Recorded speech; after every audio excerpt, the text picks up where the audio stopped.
The Cleveland Cavaliers are in a very interesting position. They have one of the best young cores in the league in my opinion and a very underrated one. They've also been doing an amazing job with their draft picks. They picked up Colin Sexton in 2018, Darius Garland in 2019, Isaac Okoro in 2020 and Evan Mobley in 2021. They also picked up Jarrett Allen through trade last year, giving up an insignificant Milwaukee first round pick. And finally, they got Laurie Markkinen this year, giving up Larry Nance as a part of a sign and trade. A move which I didn't like when it happened immediately, but it's slowly starting to grow on me somewhat. So this puts the Cavs in a very interesting position in my opinion, and now let's talk about it. They be like, yeah. Can you teach me how to dirty? You know why? Cause all the bitches love it. All I need is a beat that's super bumpin'. And for you to back it up and dump it. Leave a like on this video and subscribe if you haven't already. I drop regular NBA content, and if this interests you, do subscribe to the channel. Moving on to the video. Firstly, I'll talk about why I'm so very high on the Cleveland young core, then talk about their off-season moves, and finally talk about what I expect from this team in the 2021-22 season. So let's start off by talking about the young core of this team. The Cleveland Cavaliers, as I mentioned before, have one of the best young cores in the league. And a massive reason for this are these two players, Darius Garland and Evan Mobley. Garland, as a rookie, was one of the worst players in the NBA statistically, and trust me, I'm not exaggerating. He was clearly not ready to be in the NBA, and people were already writing him off. But now, he's proved a lot of people wrong. Darius Garland had one of the best sophomore years from his class. He solidified himself as a good point guard in the league, and is showing regular flashes of what he can be at his peak. He had an exceptional season, putting up 17.5 points per game and 6 assists per game on 45% from field and a ridiculous 40% from 3. Garland is a very talented player, and the way he handles the ball shows that. He improved as a passer and made some very good reads last year. He's an exceptional transition player, and with a much improved frontcourt rotation, his pick and roll playmaking should only get better. He also drastically improved as a shooter, becoming a much better spot-up shooter and a very reliable shooter as a whole. He showcased a lot of off-the-dribble capability and overall had an exceptional offensive sophomore year. But the better and scariest thing about it is that he's nowhere near his ceiling. Darius Garland, in my opinion, like most third-year guards, is going to break out this year. I expect him to be in contention for the Most Improved Player of the Year award. He's going to become one of the best shooters in the league. With a very good defensive core around him, his defensive liabilities won't be exploited as much. He's their most important guard right now and the player who should be handling most of the ball handling duties next season. With Evan Mobley coming into the team and Jarrett Allen already being there, he'll have more players to throw lobs and more passes too. The fit between him and Sexton is still very iffy, but I actually have an interesting take on that which we'll talk about next. So first let's talk about the third overall pick, and the reason I have this Cavs young core so high, as I mentioned before, my favorite rookie from this draft, Evan Mobley.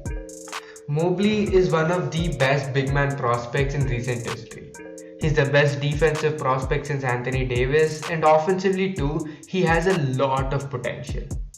Mobley, due to his length, speed and athleticism, can play both the power forward and the center position and is an exceptional defender. He can be the anchor of the best defense in the league at his peak in my opinion, and he's a very good defensive floor raiser. I expect the Cavs, who were a bottom 10 defense last year, to be at least a middle of the pack defense this year just by the virtue of adding Evan Mobley. His defensive IQ is off the charts for a rookie, and smaller guards not being able to take advantage of him on switches makes him so much more of a freak. Moving on to his offensive game. Though Mobley is quite raw on this end right now, he's still really good. He has a decent mid-range jumper which should only improve, and hopefully one day will stretch out to the 3-2. He's a great finisher at the rim and a decent post player. He probably will be overpowering most of the power forwards in the league, and that's what interests me the most. Mobley on the defensive end can guard any power forward in the league, and I have no doubt about that. This allows the Cleveland Cavaliers to play both him and Allen at the same time. which will then allow them to absolutely overpower opposing front courts in the paint. Mobley does have floor stretching ability, which will allow Jarrett Allen to do his thing. And Mobley is so good that he can always move into the center position when Jarrett Allen is on the bench. And one last thing I want to touch upon in Mobley's game is his playmaking. Mobley is a severely underrated playmaker and one of the best and smartest ones out of this draft in my opinion. Though his assists per game number weren't that high in college, he's a well above average passer and I think he can make very good reads out of the post and he should only improve that part of his game over the years. Mobley is going to be the franchise player for this Cleveland Cavaliers team, and maybe this is a hot take, but I can confidently say Darius Garland and Evan Mobley are going to be one of the best duos in the league in like 3 to 5 years. Both of them have ridiculously high ceilings and are a very good fit next to each other, which will make this duo very good in my opinion. But the player who's going to be the most unleashed due to the presence of Mobley next year is Colin Sexton. This might be surprising and I know many of you are already ready to say two small guards in the backcourt can only take you so far and that defensively lowers your ceiling. The most common example people put out there is the Damian Lillard and CJ McCollum backcourt and how they've never been able to go past a certain distance due to their limitations. And though neither Garland or Sexton will be Damian Lillard, I still think they could work out and here's why. The Portland Trail Blazers never had anyone close to Evan Mobley defensively. People don't realize how good Mobley is defensively and I can't wait for people to see him do stuff we might have never seen before on the defensive end this year. Also, though Sexton is a terrible defender right now, he has some potential on that end in my opinion. There are two major reasons why I believe Sexton can be a good defender, and those are that one, he's surrounded by Isaac Okoro, Evan Mobley and Jarrett Allen. Three players who at their peak are going to be all defensive talents whether they make it to the team or not. The identity of this Cavs team should be and is going to be the defensive frontcourt, and I believe the Cavs will do the necessary to make sure this culture is spread to every player on the organization including Colin Sexton. And two, the reason I believe Sexton will be great under this culture is because Sexton gives effort and defense is all about effort. He's called Colin Young Bull for a reason.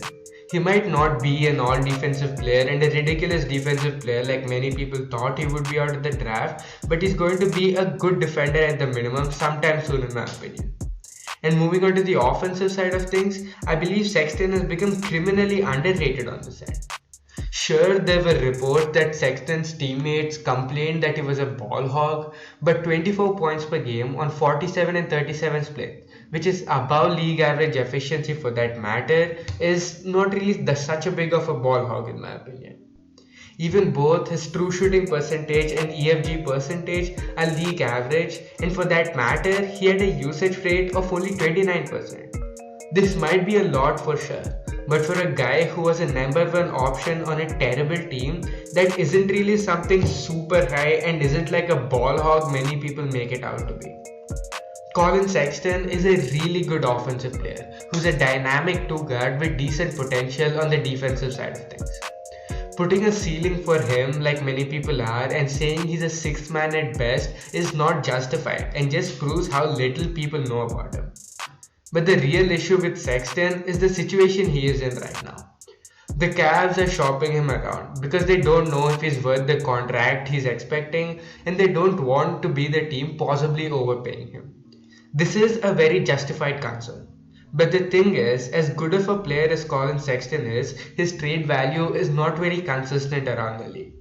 GMs also probably can't decide how much they're willing to give up for Sexton and whether they're ready to pay him the money he's expecting and he might get in the open market. In my opinion, the Cavs should just play it out this year so we can see if the defensive prowess around the Sexland backcourt is good enough to consolidate the defensive woes, because offensively the Cavs are going to be just fine. They can always trade Sexton at the deadline and always match his contract as he's a restricted free agent. So if I'm the Cavs, I would play it out with Sexton. He's a young player who's really good on the offensive end, and scoring 24 points per game on good efficiency is not many players in the league can do. Moving on, Two more young defensive minded players who are a part of this young core and I've hinted upon previously in this video are Isaac Okoro and Jarrett Allen. Isaac Okoro is a well above average defender in the NBA. He might only be 6'5", but is deceptively strong and has a large wingspan which allows him to guard bigger players. He guarded the best perimeter player on the opposing team night in and night out last year and did a pretty average and actually a pretty impressive job for a rookie. Offensively, he isn't very great yet to say the least. He's a decent cutter and a below average 3-point shooter and just below average efficiency wise for that matter. He needs to be much more consistent shooting the 3 ball to be one of the best 3-and-D guys in the league, which I believe he can be. But he's the perfect guy to be playing alongside Garland and Sexton as they're a very small backcourt and Okoro can always slide into the shooting guard position and guard opposing guards too, while at the same time being able to guard opposing forwards, which gives the Cavs a lot of versatility on defense. Next up, Jarrett Allen is another player who's really great for this team and recently got extended too. As mentioned when I was talking about Mobley, Allen will probably play at the center position and Mobley at the power forward position, which will be a new age twin tower, which will absolutely dominate opposing front courts offensively and defensively. Allen is still getting better on offense and he doesn't really have such a high ceiling on that end. He just needs to improve as a pick and roll role man and finish his lobs well. His main value lies on the defensive end where he's a beast in the interior and is a fierce shot blocker. Him alongside Evan Mobley and Isaac Okoro should be making up for some of the defensive woes their backcourt might make. Also, Jarrett Allen is the perfect 5 to play alongside the recent acquisition in Lauri Markkanen. The Lauri Markkanen signing is something I didn't really like that much and to be honest still don't like very much. He cannot play the small forward position as he's just too slow and the only position he can play is the power forward. And with him being a horrendous defender, the Cavs are hoping either Mobley or Allen, whoever they decide to play at that particular situation at the center position alongside Lauri Markkanen, can make up for his flaws. But the problem with that is when you give Lauri Markkanen such a big contract, you're promising him some minutes. When you give Jarrett Allen such a big contract, you're promising him some more minutes. And when you pick a player 3rd overall, you're promising him some minutes. And when you already have guys like Kevin Love who are presumably going to be playing their backup minutes, why did they need another frontcourt player? Like sure, Larry Nance wanted to be traded to a contender and Markkanen might have been a good return for a guy who wanted to leave anyways. In the Cavs defense, I believe if Lauri Markkanen does reach his ceiling, he's going to be a very valuable asset for this team. But him reaching his ceiling is damn near impossible and he's not going to reach that ceiling and I can promise you that. He's just going to be the reason for a logjam at the front court and that's something I hope won't ruin their chemistry and stuff. Hopefully it works out for them. Markkanen doesn't add anything significantly to add the value of their young core, but yeah, that is me discussing about their young core and why I believe it has the potential to be one of the best in the league. Now let's move on to my expectations from this team in the 2021-22 season. Firstly, let's talk about some more minor moves the Cavs made. They added Ricky Rubio, who would provide them some backup guard minutes and a veteran presence, I guess. I hope he'll be a good mentor to Darius Garland because they do have some similarities in their game. But I expect him to be traded again at some point this season, so there's not much to say about Rubio. Denzel Valentine was another player who they've added, but he doesn't really have such a great reputation among Bulls fans, his ex-team, so that might be slightly concerning. But I'm sure he can be a decent guy as a rotational player.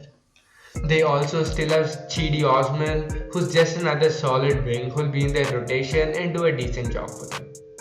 They also added Taco Fall, who should raise the ceiling by a lot and make them a championship contender by the time all of them are in their primes in my opinion. So there isn't really much to talk about aside from their young core because the Cavs are a rebuilding team. So let's talk about one last player and then I'll tell you about what I expect from the Cavs team this season. And the final player is Kevin Love.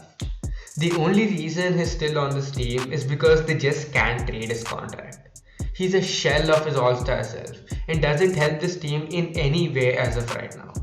He isn't such a great veteran presence either. I guess you remember the play he had in Toronto. Like he still might be a locker room guy, but he isn't really adding much to this team as of right now. He has made it clear that he's not going to be bought out, and I don't blame him because he'll have to give up a lot of money. If he does get bought out too, I don't really know how many teams, even contenders, really want Kevin Love right now. All in all, Kevin Love is just existing. Good for him, he's getting his money, but there's very little he's adding as a value to this franchise, and if anything, just adds to the already present logjam at the front court and especially at the power forward position. So finally, what are my expectations from this team? As you might have figured by this point, I'm really high on this young core. I have higher expectations on them than most other people, and I'd expect them to be better than the Orlando Magic and the Detroit Pistons without a doubt. And if things go really well and they have some other luck on their side, I can low-key see them being a 12th or 11th seed and maybe be a sneaking dark horse for the play. If anything, they're just adding another young draft lottery pick who should add to this already amazing young core and hopefully make them better in the future. And yeah, that's all I have for you. Be sure to check out my other content where I talked about some more young cores, and of course leave a like and subscribe.